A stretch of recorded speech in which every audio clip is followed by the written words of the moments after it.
ಎಲ್ರಿಗೂ ನಮಸ್ಕಾರ. ಇವತ್ತಿನ ವಿಡಿಯೋ ತುಂಬ ಮುಖ್ಯವಾದದ್ದು, ದಯವಿಟ್ಟು ನೋಡಿ. ನಾವು ಪ್ರತಿದಿನ ಊಟ ಮಾಡ್ತೇವೆ. ನಮ್ಮ ಮನೇಲಿ ಮಕ್ಕಳಿದ್ರೆ ಅವರು ಆಟ ಆಡ್ತಾರೆ, ಹಿರಿಯರಿದ್ದರೆ ಅವರು ಟ್ಯಾಬ್ಲೆಟ್ ಅಥವಾ ಔಷಧಿಗಳನ್ನು ತಗೊಳ್ತಾರೆ. ಆದರೆ ಈ ಸಾಮಾನ್ಯ ಕ್ಷಣದಲ್ಲೇ ಕೆಲವೊಮ್ಮೆ ಚೋಕಿಂಗ್ ಅನ್ನೋ ಭಯಾನಕ ಪರಿಸ್ಥಿತಿ ಬರಬಹುದು. ಒಂದು ಸಣ್ಣ ಆಹಾರದ ತುಂಡು ಅಥವಾ ಒಂದು ಚಿಕ್ಕ ಆಟದ ಸಾಮಾನು ಅಥವಾ ಒಂದು ನಾಣ್ಯ, ಅದು ₹1 ಆಗಿರ್ಬೋದು, ₹2, ₹5 ಆಗಿರ್ಬೋದು, ಒಂದು ನಾಣ್ಯ, ಇವುಗಳು ಕೆಲವೇ ಕ್ಷಣಗಳಲ್ಲಿ ಉಸಿರಾಟವನ್ನು ನಿಲ್ಲಿಸಿ ಜೀವವನ್ನು ತೆಗಿಬಹುದು. ಈ ವಿಡಿಯೋ ಕೇವಲ ಮಾಹಿತಿಗಾಗಿ ಅಂತೂ ಅಲ್ವೇ ಅಲ್ಲ, ಒಂದು ಜೀವವನ್ನು ಉಳಿಸುವ ಪಾಠ ಆಗಿದೆ.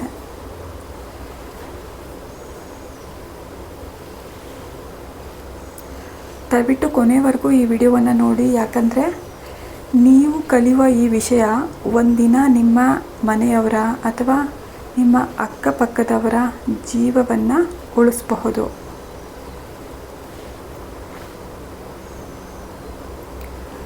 ಮೊದಲನೇದಾಗಿ ಚೋಕಿಂಗ್ ಅಂದರೆ ಏನು ಅಂದರೆ, ನಮ್ಮ ದೇಹದಲ್ಲಿ ಉಸಿರಾಡೋಕ್ಕೆ ಒಂದು ದಾರಿ ಇರುತ್ತೆ. ಎಲ್ಲರ ದೇಹದಲ್ಲೂ ಉಸಿರಾಡೋಕ್ಕೆ ಅಂತ ಒಂದು ದಾರಿ ಇರುತ್ತೆ. ಅದನ್ನು ನಾವು ಏರ್ವೇ ಅಂತ ಕರಿತೀವಿ. ಆ ದಾರಿನಲ್ಲಿ ಆಹಾರ ಅಥವಾ ಬೇರೆ ವಸ್ತು ಸಿಗಾಕ್ಕೊಂಡ್ರೆ, ಒಂದು ವೇಳೆ ಸಿಗಾಕ್ಕೊಂಡ್ರೆ ಗಾಳಿ ಒಳಗಡೆ ಹೋಗೋಕ್ಕೆ ಆಗೋದಿಲ್ಲ. ಇದನ್ನು ನಾವು ಚೋಕಿಂಗ್ ಅಂತ ಕರಿತೇವೆ.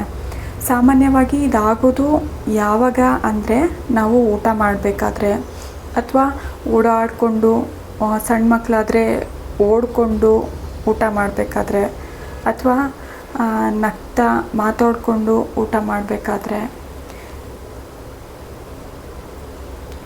ಈ ಪರಿಸ್ಥಿತಿಯಲ್ಲಾಗುತ್ತೆ. ಇನ್ನೂ ಕೆಲವು ನಿಮ್ಮ ಮನೇಲಿ ಚಿಕ್ಕ ಮಕ್ಕಳಿದ್ರೆ ಅವರೇನಾದರೂ ಚಿಕ್ಕ ವಸ್ತು ಸಿಕ್ಕಿದರೆ ಬಾಯಿಗೆ ಹಾಕ್ಕೊಂಡಾಗ ಅದು ಗಂಟ್ಲಿಗೆ ಸಿಗಾಕೊಳ್ಳೋ ಪರಿಸ್ಥಿತಿ ಬರುತ್ತೆ. ಇನ್ನು ವಯಸ್ಸಾದವರಿದ್ದರೆ ಅವರು ಸರಿಯಾಗಿ ನುಂಗಕ್ಕೆ ಆಗದೇ ಪರಿಸ್ಥಿತಿ ಇದ್ದಾಗ ಆ ತುತ್ತು ಕೂಡ ಗಂಟ್ಲಲ್ಲಿ ಸಿಗಾಕೊಳ್ಳುತ್ತೆ. ಚೋಕಿಂಗ್ ಅಂತ ಕರೆಯೋದು ಇದೆಲ್ಲವನ್ನು ಕೂಡ ಚೋಕಿಂಗ್ ಅಂತ ಕರಿತೇವೆ. ನಮ್ಮ ದೇಹದಲ್ಲಿ ಉಸಿರಾಡೋಕ್ಕೊಂದು ದಾರಿ ಇರುತ್ತೆ, ಅದನ್ನು ನಾವು ಏರ್ವೇ ಅಂತ ಕರಿತೀವಿ. ಆ ದಾರಿಯಲ್ಲಿ ಆಹಾರ ಅಥವಾ ಬೇರೆ ಯಾವುದೇ ವಸ್ತು ಸಿಗಾಕೊಂಡ್ಬಿಟ್ರೆ ಗಾಳಿ ಅನ್ನೋದು ಒಳಗಡೆ ಹೋಗೋಕ್ಕೆ ಸಾಧ್ಯ ಇಲ್ಲ. ಇದನ್ನೇ ನಾವು ಚೋಕಿಂಗ್ ಅಂತ ಕರಿತೇವೆ. ಇದು ಯಾಕೆ ತುಂಬ ಅಪಾಯ ಅಂದರೆ, ನಮ್ಮ ಮೆದುಳಿಗೆ ಆಮ್ಲಜನಕ ಬೇಕೇ ಬೇಕು. ಉಸಿರಾಟ ನಿಂತೋಗ್ಬಿಟ್ರೆ ಆಮ್ಲಜನಕ ಇಲ್ಲದೆ ನಾವೇನಾಗಬಹುದು, ನಾವೇ ಇಲ್ದಂಗೆ ಆಗಬಹುದಲ್ವಾ. ಉಸಿರಾಟ ನಿಂತು 4ರಿಂದ 6 ನಿಮಿಷ ಆದಮೇಲೆ ಮೆದುಳಿಗೆ ಹಾನಿಯಾಗುತ್ತೆ, ಪ್ರಜ್ಞೆ ಕಳೆದುಕೊಳ್ತೀವಿ, ಹೃದಯ ನಿಲ್ಲುತ್ತೆ, ಕೆಲವೊಮ್ಮೆ ಸಾವು ಕೂಡ ಸಂಭವಿಸಬಹುದು. ಇದೆಲ್ಲ ಆಗಬಹುದು. ಅದರಲ್ಲೂ ಇದು ಮಕ್ಕಳಿಗೆ ತುಂಬ ಅಪಾಯಕಾರಿ ಆಗಿರುತ್ತೆ. ಈ ಮೊದಲ 4ರಿಂದ 6 ನಿಮಿಷ ಇದೆಯಲ್ಲ, ಅದು ನಮ್ಮ ಕೈಯಲ್ಲಿರುತ್ತೆ. ನಾವು ಇದನ್ನು ತಿಳ್ಕೊಂಡ್ರೆ ನಾವು ಇನ್ನೊಬ್ಬರಿಗೆ ಸಹಾಯ ಮಾಡಬಹುದು. ಇದು ಒಂದು ನಿಜವಾದ ಘಟನೆ. ದಯವಿಟ್ಟು ಒಂದು ಊಹೆ ಮಾಡ್ಕೊಳ್ಳಿ. ಒಂದು ಮನೆಯಲ್ಲಿ ಮಗುವಿನ ಹುಟ್ಟು ಹಬ್ಬದ ಸಂಭ್ರಮ ಇರುತ್ತೆ. ಎಲ್ಲರೂ ತುಂಬ ಖುಷಿಯಾಗಿರ್ತಾರೆ. ಒಂದು 3 ವರ್ಷದ ಮಗು ಚಾಕ್ಲೇಟ್ ತಿನ್ನುತ್ತಾ ಓಡಾಡ್ತಾ ಇರುತ್ತೆ. ಹಠಾತ್ ಅದು ಕೆಮ್ಮಕ್ಕೆ ಶುರು ಮಾಡುತ್ತೆ. ಆಮೇಲೆ ಧ್ವನಿ ಬರೋದೇ ನಿಂತೋಗ್ಬಿಡುತ್ತೆ. ಅಮ್ಮನಿಗೆ ಏನಾಗಿದೆ ಅಂತ ಮೊದಲಿಗೆ ಅರ್ಥನೇ ಆಗೋದಿಲ್ಲ. ನೀರು ಕುಡಿ ಅಂತಾರೆ, ಇನ್ನೂ ಏನೇನೋ ಹೇಳ್ತಾ ಇರ್ತಾರೆ ಇದ್ದವರೆಲ್ಲ. ಆದರೆ ಮಗು ತಾನು ಉಸಿರಾಡೋದಕ್ಕೂ ಕೂಡ ಹೋರಾಟ ಮಾಡ್ತಾ ಇರುತ್ತೆ. ಮುಖ ನೀಲಿ ಬಣ್ಣಕ್ಕೆ ತಿರುಗುತ್ತೆ. ಮನೆಯವರು ತುಂಬ ಗಾಬರಿ ಆಗ್ತಾರೆ, ಆಸ್ಪತ್ರೆಗೆ ಕರೆದೊಯ್ತಾರೆ. ಆದರೆ ಆ ಜೀವ ಉಳಿಲಿಲ್ಲ. ಇದು ಯಾವುದೇ ರೀತಿಯ ಸಿನಿಮಾ ಕಥೆ ಅಲ್ಲ. ಇಂಥ ಘಟನೆಗಳನ್ನು ನಾವು ನ್ಯೂಸ್ನಲ್ಲಿ ಪ್ರತಿನಿತ್ಯ ನೋಡ್ತಾನೆ ಇರ್ತೀವಿ. ಇದು ಇನ್ನು ಮುಂದೆ ಎಲ್ಲೂ ನಡಿಬಾರ್ದು. ಎಲ್ಲರೂ ದಯಮಾಡಿ ತಿಳ್ಕೊಬೇಕು. ನೀವು ಯಾರಿಗಾದ್ರೂ ದೊಡ್ಡವ್ರಿಗೋ ಸಣ್ಣವ್ರಿಗೋ ಚೋಕಿಂಗ್ ಆಗಿದೆ ಅಂತ ಹೇಗೆ ಗುರುತಿಸ್ಬೇಕು ಅಂದರೆ, ಸಾಮಾನ್ಯವಾಗಿ ಅವರು ಗಂಟ್ಲನ್ನು ಹಿಡ್ಕೊಳ್ತಾರೆ, ಮಾತಾಡೋಕ್ಕಾಗಲ್ಲ. ಹೆಲ್ಪ್ ಅಂತ ಅವ್ರಿಗೆ ಕೇಳೋ ಪರಿಸ್ಥಿತಿಯಲ್ಲೂ ಅವ್ರು ಇರೋಲ್ಲ. ಅವ್ರಿಗೆ ಕೆಮ್ಮೋಕ್ಕೂ ಆಗಲ್ಲ. ಉಸಿರಾಟ ತುಂಬ ಕಷ್ಟ ಆಗ್ತಾ ಇರುತ್ತೆ. ಕಣ್ಣಲ್ಲಿ ಒಂಥರ ಭಯ, ಆತಂಕ ಕಾಣುತ್ತೆ. ಮುಖ ಬಂದು ನೀಲಿ ಬಣ್ಣಕ್ಕೆ ತಿರುಗುತ್ತೆ. ಇನ್ನು ಇದರಲ್ಲಿ ಡೇಂಜರಸ್ ಎಚ್ಚರಿಕೆ ಏನು ಅಂದರೆ, ಯಾರಾದರೂ ಧ್ವನಿ ಬಾರದೆ ಬಾಯನ್ನು ಹಾಗೆ ಬಾಯಿ ತೆರೆದು ಹಾಗೆ ಹೋರಾಡ್ತಾ ಇದ್ದರೆ ಅದು ತುಂಬ ದೊಡ್ಡ ಎಚ್ಚರಿಕೆಯಾಗಿರುತ್ತೆ. ಸಾಮಾನ್ಯವಾಗಿ ಕೆಮ್ಮು ಮತ್ತು ಚೋಕಿಂಗ್ ಮಧ್ಯೆ ಇರೋ ವ್ಯತ್ಯಾಸ ಏನು ಅಂದರೆ, ಕೆಲವರು ಕೆಮ್ಮಿದರೆ ಚೋಕಿಂಗ್ ಅಂತ ಭಯಪಡ್ತಾರೆ. ಆದರೆ ಕೆಮ್ಮು ಬರ್ತಿದ್ರೆ ಅವರಿಗೆ ಗಾಳಿ ಸ್ವಲ್ಪ ಒಳಗಡೆ ಹೋಗ್ತಾ ಇದೆ ಅಂತ ಅರ್ಥ. ಅವರನ್ನು ಕೆಮ್ಮಕ್ಕೆ ಬಿಡಬೇಕು. ನಾವು ಕೆಮ್ಮೋದು ನಿಲ್ಲಿಸು ಅಂಥದ್ದೇನು ಹೇಳ್ಬಾರ್ದು. ಕೆಮ್ಮೋದಕ್ಕೆ ಬಿಡಬೇಕು. ಆದರೆ ಧ್ವನಿ ಬರದೇ ಇದ್ದರೆ, ಉಸಿರಾಟ ಆಗದೇ ಇದ್ದರೆ, ಕೆಮ್ಮೋಕ್ಕೂ ಆಗದೇ ಇದ್ದರೆ ತಕ್ಷಣ ಸಹಾಯವನ್ನು ಮಾಡಬೇಕು. ಇನ್ನು ದೊಡ್ಡವರಿಗೆ ಫಸ್ಟ್ ಏಡ್ ಹೇಗೆ ಕೊಡಬೇಕು ಅಂದರೆ, ಫಸ್ಟು ಗಾಬರಿ ಆಗಬಾರ್ದು. ಮೊದಲಿಗೆ ಆ ವ್ಯಕ್ತಿಯನ್ನು ಕೇಳಬೇಕು, ನಿಮಗೆ ಚೋಕಿಂಗ್ ಆಗಿದೆಯಾ ಅಂತ. ಅವರು ತಲೆ ಅಲ್ಲಾಡಿಸಿ ತಕ್ಷಣ ಸಹಾಯ ಅಂತ ದೊಡ್ಡವರಾದರೆ ತೋರಿಸ್ತಾರೆ. ಅವರ ಮುಖವನ್ನು ನೋಡೇ ನಾವು ಅರ್ಥ ಮಾಡ್ಕೋಬೋದು. ಅವರ ಹಿಂದೆ, ಅವರು ದೊಡ್ಡವ್ರ ಹಿಂದೆ ನಿಂತುಬಿಟ್ಟು ಸ್ವಲ್ಪ ಅವರನ್ನು ಬಾಗಿಸಿ ಬೆನ್ನಿನ ಮಧ್ಯಭಾಗದಲ್ಲಿ, ನೀವು ಇದರಲ್ಲಿ ಬರೋ ವಿಡಿಯೋ ನೋಡಿದರೆ ನಿಮಗೆ ಚೆನ್ನಾಗಿ ಅರ್ಥ ಆಗಿಬಿಡುತ್ತೆ. ಬೆನ್ನಿನ ಮಧ್ಯಭಾಗದಲ್ಲಿ 5 ಬಾರಿ ಬಲವಾಗಿ ಹೊಡಿಬೇಕು. 5 ಬಾರಿ ಬಲವಾಗಿ ಹೊಡಿಬೇಕು.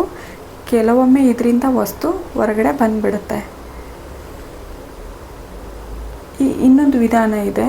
ಅವ್ರ ಹಿಂದೆ ನಿಂತ್ಕೊಂಡ್ಬಿಟ್ಟು ನಿಮ್ಮ ಕೈಯನ್ನು ಮುಷ್ಟಿ ಮಾಡಿ ಹಿಡ್ಕೊಂಡು ಹೊಟ್ಟೆಯ ಮೇಲ್ಭಾಗದಲ್ಲಿ ಇಟ್ಕೊಳ್ರಿ. ಮತ್ತೊಂದು ಕೈಯನ್ನು ಹಿಡ್ಕೊಂಡು ಒಳಗೆ ಮತ್ತು ಮೇಲಕ್ಕೆ ಒತ್ತಬೇಕು. ಒಳಗೆ ಮತ್ತು ಮೇಲಕ್ಕೆ ಚೆನ್ನಾಗಿ 5 ಬಾರಿ ಒತ್ತಬೇಕು. ಇದರಿಂದ ಕೂಡ ಸಿಕ್ಕಾಕೊಂಡಿರೋ ವಸ್ತು ಹಲವು ಬಾರಿ ಆಚೆ ಬಂದೇ ಬಿಡುತ್ತೆ. ಇನ್ನು ಒಂದು ವೇಳೆ ಆ ವ್ಯಕ್ತಿ ಪ್ರಜ್ಞೆಯನ್ನು ಕಳ್ಕೊಂಡಿದ್ರೆ ತಕ್ಷಣ ಆಂಬುಲೆನ್ಸ್ಗೆ ಕರೆ ಮಾಡಬೇಕು. ನೆಲದ ಮೇಲೆ ಮಲಗಿಸಿ ಉಸಿರಾಟ ಚೆನ್ನಾಗಿದೆಯಾ ಅನ್ನೋದನ್ನು ನೋಡಬೇಕು. ನಿಮಗೆ CPR ಇದರಂತೆ ಚೋಕಿಂಗ್ ಎಷ್ಟು ಮುಖ್ಯನೋ CPR ಕೂಡ ಅಷ್ಟೇ ಮುಖ್ಯ. ನಿಮಗೆ CPR ಗೊತ್ತಿದ್ದರೆ CPRನ್ನು ನೀವು ಮಾಡಿ. CPR ಕಲಿಯೋದು ಕೂಡ ಪ್ರತಿಯೊಬ್ಬರಿಗೂ ತುಂಬ ಮುಖ್ಯ. ಇನ್ನು ಮಕ್ಕಳಲ್ಲಿ ಚೋಕಿಂಗ್ ಅನ್ನೋದು ಯಾಕೆ ಹೆಚ್ಚಾಗತ್ತೆ ಅಂದರೆ, ಮಕ್ಕಳು ಅವ್ರಿಗೆ ಒಳ್ಳೇದು ಯಾವುದು ಕೆಟ್ಟದ್ದು ಯಾವುದು ಅನ್ನೋದು ಗೊತ್ತಿರೋದಿಲ್ಲ. ಎಲ್ಲವನ್ನು ಅವರು ಬಾಯಿಗೆ ಹಾಕೋತಾರೆ. ಅವರಿಗೆ ಅಪಾಯ ಅನ್ನೋದು ಕೂಡ ಗೊತ್ತಿರೋದಿಲ್ಲ. ಮಕ್ಕಳು ಬಾಯಿಗೆ ಹಾಕೋ ವಸ್ತುಗಳು, ಅದು ನಾಣ್ಯ ಆಗಿರ್ಬೋದು, ಆಟದ ಸಾಮಾನಾಗಿರ್ಬೋದು, ಬ್ಯಾಟ್ರಿ ಆಗಿರ್ಬೋದು, ಒಂದು ಪೆನ್ ಇದ್ದರೆ ಅದಕ್ಕೆ ಕ್ಯಾಪ್ ಅಂತಿರುತ್ತೆ, ಆ ಕ್ಯಾಪ್ ಆದರೂ ಆಗಿರ್ಬೋದು. ಇನ್ನು ಅಡುಗೆ ಮನೆಯ ವಸ್ತುಗಳಾದ ಕಡಲೆಕಾಯಿ, ದ್ರಾಕ್ಷಿ, ಬಲೂನ್ ಇದ್ದರೆ ಬಲೂನ್ನ ತುಂಡು, ಇದೆಲ್ಲ ಮಕ್ಕಳಿಗೆ ತುಂಬ ಅಪಾಯಕಾರಿ. ಮನೇಲಿ ತಂದೆ ತಾಯಿಯಾದವರು ತುಂಬ ಜೋಪಾನವಾಗಿ ಮಕ್ಕಳನ್ನು ನೋಡ್ಕೋಬೇಕು. ಎಷ್ಟು ಜೋಪಾನ ಮಾಡಿದರೂ ಸಾಲದು. ನಿಮ್ಮ ಮನೇಲಿ ಇಂಥ ಚಿಕ್ಕ ಚಿಕ್ಕ ವಸ್ತುಗಳಿದ್ದರೆ ದಯಮಾಡಿ ಬಿಸಾಕ್ಬಿಡಿ. ಅದನ್ನು ಮನೆಗೆ ಇಟ್ಕೊಳ್ಳೋಕೆ ಹೋಗ್ಬಿಡಿ. ಅದರಿಂದ ಒಂದಲ್ಲ ಒಂದು ದಿನ ತೊಂದರೆ ತಪ್ಪಿದ್ದಲ್ಲ. ನಾವು 1 ವರ್ಷದೊಳಗಿನ ಮಗುವಿಗೆ ಹೇಗೆ ಸಹಾಯ ಮಾಡಬೇಕು ಅಂದರೆ, ಮೊದಲನೇದಾಗಿ ಮಗುವನ್ನು ಕೈ ಮೇಲೆ ಹೊಟ್ಟೆ ಕೆಳಮುಖವಾಗಿ ಇಡಬೇಕು. ಬೆನ್ನಿಗೆ 5 ಬಾರಿ ಹೊಡಿಬೇಕು. ಅದು ಗಟ್ಟಿಯಾಗಿ ತಟ್ಟಬೇಕು ನಾವು. ಇನ್ನು ಮೂರನೇದಾಗಿ ಮಗು ಮುಖ ಮೇಲೆ ಮಾಡಿಕೊಂಡು ಎದೆ ಭಾಗದಲ್ಲಿ 5 ಬಾರಿ ಒತ್ತಬೇಕು. ಈ ವಿಧಾನ ನಿಧಾನವಾಗಿ ಮತ್ತು ಜಾಗ್ರತೆಯಿಂದ ಮಾಡಬೇಕು 1 ವರ್ಷದ ಮಗುವಿಗೆ. ತುಂಬ ಸರಿ ಇದು ಆಚೆ ಬರೋ ಚಾನ್ಸಸ್ ಇರುತ್ತೆ. ಇನ್ನು ತುಂಬ ಜನರು ಮಾಡುವ ತಪ್ಪು ಏನು ಅಂದರೆ, ಚೋಕಿಂಗ್ ಆದಾಗ ನೀರು ಕುಡಿಸ್ತಾರೆ, ಬೆರಳು ಹಾಕಿ ಆ ವಸ್ತುವನ್ನು ತೆಗೆದುಕೊಳ್ಳೋಕ್ಕೆ ಪ್ರಯತ್ನ ಮಾಡ್ತಾರೆ, ಟೈಮನ್ನು ವೇಸ್ಟ್ ಮಾಡ್ತಾರೆ. ಇನ್ನು ಕೆಲವರು ಅದನ್ನು ವೀಡಿಯೋ ಮಾಡ್ತಾರೆ. ಇದು ಯಾವುದೇ ತಪ್ಪನ್ನು ಮಾಡೋಕ್ಕೆ ಹೋಗ್ಬೇಡಿ. ನೀವು ದಯಮಾಡಿ ನಾನು ಹೇಳೋದು ಅರ್ಥ ಆಗಲಿಲ್ಲ ಅಂದರೆ ವೀಡಿಯೋವನ್ನು ನೋಡಿ. ಆ ಡಾಕ್ಟರ್ ಹೆಸರು ಶಿವರಂಜನಿ ಅಂತ, ಅವ್ರು ತುಂಬ ನೀಟಾಗಿ ಹೇಳಿದ್ದಾರೆ. ಆ ವಿಡಿಯೋವನ್ನು ನೋಡಿ. ಈ ಚೋಕಿಂಗ್ ಅನ್ನೋದನ್ನು ನೀಟಾಗಿ ಕಲ್ತ್ಕೊಳ್ಳಿ. ಇನ್ನು ನೀವು ಊಟ ಮಾಡಬೇಕಾದ್ರೆ ಪಾಲಿಸ್ಬೇಕಾದ ನಿಯಮ ಏನು ಅಂದರೆ, ನಿಧಾನವಾಗಿ ಊಟ ಮಾಡಬೇಕು. ಚೆನ್ನಾಗಿ ಜಗತ್ತು ತಿನ್ನೋದು ಕಲಿಬೇಕು. ಮಾತಾಡ್ತಾ ಊಟ ಮಾಡಬಾರ್ದು, ಮೊಬೈಲ್ ನೋಡ್ತಾ ಊಟ ಮಾಡಬಾರ್ದು, ಓಡಾಡ್ತಾ ಮಕ್ಕಳಿಗೆ ಆಹಾರವನ್ನು ಕೊಡಬಾರ್ದು. ಒಂದು ಕಡೆ ಕೂರಿಸ್ಕೊಂಡು ಏನೋ ಒಂದು ಕತೆ ಹೇಳ್ಕೊಂಡು ಊಟ ಮಾಡಿಸ್ಬೇಕು.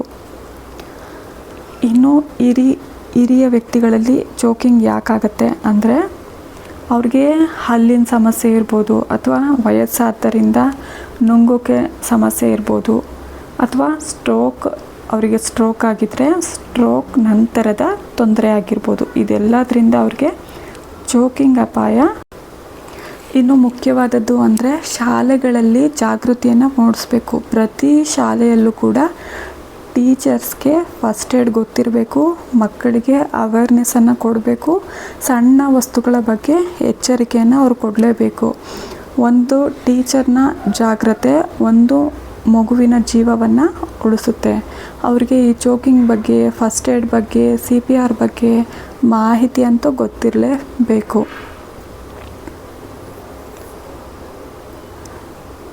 ಈ ಮಾತನ್ನು ಒಂದು ನ್ಯೂಸಲ್ಲಿ ಒಬ್ಬರು ತಂದೆ ಹೇಳ್ತಾರೆ, ನನ್ನ ಮಗುವಿಗೆ ನಾನು ದುಬಾರಿಯಾದ ಆಟ ಸಾಮಾನನ್ನು ತಂದುಕೊಟ್ಟೆ, ಆದರೆ ಅದೇ ಆಟ ಸಾಮಾನಿನ ಒಂದು ಚಿಕ್ಕ ಭಾಗ ನನ್ನ ಮಗುವಿನ ಜೀವವನ್ನೇ ತೆಗೀತು ಅಂತ ಹೇಳ್ತಾರೆ.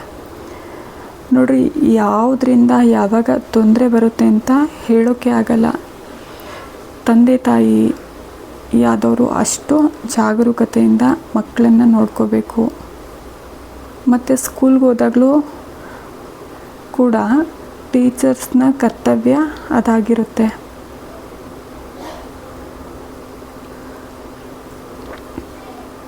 ನಾವೆಲ್ಲರೂ ಮುಖ್ಯವಾಗಿ ಫಸ್ಟ್ ಏಡನ್ನು ಕಲಿಬೇಕು, CPRನ್ನು ಕಲಿಬೇಕು, ಚೋಕಿಂಗ್ಗೆ ಹೆಲ್ಪ್ ಮಾಡೋದನ್ನು ಕಲಿಬೇಕು. ಇದೆಲ್ಲ ಗೊತ್ತಿದ್ದರೆ ನಾವು ಒಂದು ಜೀವವನ್ನು ಉಳಿಸಬಹುದು.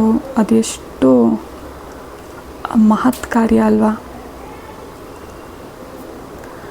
ಇನ್ನು ಕೊನೆಯದಾಗಿ ಕೇಳೋದೇನು ಅಂದರೆ, ಸಾವು ಯಾವಾಗ ಬರುತ್ತೆ ಅನ್ನೋದು ಯಾರಿಗೂ ಗೊತ್ತಿರಲ್ಲ. ಆದರೆ ಕೆಲವೊಮ್ಮೆ ಸರಿಯಾದ ಸಮಯದಲ್ಲಿ ಮಾಡಿದ ಒಂದು ಸಹಾಯ ಒಂದು ಕುಟುಂಬದ ನಗುವನ್ನು ಉಳಿಸುತ್ತೆ, ಒಂದು ತಾಯಿಯ ಖುಷಿಯನ್ನು ಉಳಿಸುತ್ತೆ, ಒಂದು ಮಗುವಿನ ಉಸಿರನ್ನು ತರುತ್ತೆ. ಅದರಿಂದ ದಯವಿಟ್ಟು ಈ ಮಾಹಿತಿಯನ್ನು ಎಲ್ರಿಗೂ ಹೇಳಿ, ಮಕ್ಕಳಿರುವ ಕುಟುಂಬಗಳಿಗೆ ಚೆನ್ನಾಗಿ ತಿಳಿ ಹೇಳುವ ಪ್ರಯತ್ನವನ್ನು ಮಾಡಿ. ಜಾಗೃತೆಯಾಗಿರಿ, ಇತರರ ಜೀವವನ್ನು ಕಾಪಾಡಿ. ಧನ್ಯವಾದಗಳು.